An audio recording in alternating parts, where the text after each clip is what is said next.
2014માં હારી ગયા. કેમ? કારણ કે તમને બધાને એ વખતે 15 લાખ દેખાતા હતા. 15 લાખ તમારા ખાતામાં જમા કરાવવાના હતા, એ દેખાતા હતા. તમને બધાને એવું લાગતું હતું કે કોંગ્રેસમાં તો બહુ મોંઘવારી છે, આ સાહેબ આવશે તો બધી મોંઘવારી ઘટાડી દેશે.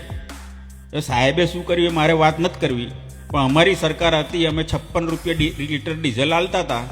એ તમને મોંઘું લાગ્યું, તો હવે કેટલામાં લો છો? 90માં લો છો કે નથી લેતા? અમારી સરકાર હતી, 71 રૂપિયે પેટ્રોલ આપતી હતી, એ તમને મોંઘું લાગતું હતું. હવે તમે 99 રૂપિયા આપો છો કે નથી આપતા? અમારી સરકાર હતી, 350 રૂપિયા ગેસનો બાટલો આલતી હતી, એ મોંઘો લાગતો હતો. હવે 1150 ને 1200 આલો છો કે નથી આલતા? અમારી સરકાર હતી 2014 સુધી, સોનાનો તોલાનો ભાવ 24,000 હતો, એ તમને મોંઘું લાગતું હતું. હવે 1.5 લાખ 1.5 લાખમાં કેવું લાગે છે સોનું? એ વખતે ડોલરનો ભાવ 62 રૂપિયા હતો, આજે ડોલર 90 રૂપિયા વટાઈ ગયો. કેવું લાગે છે તમને?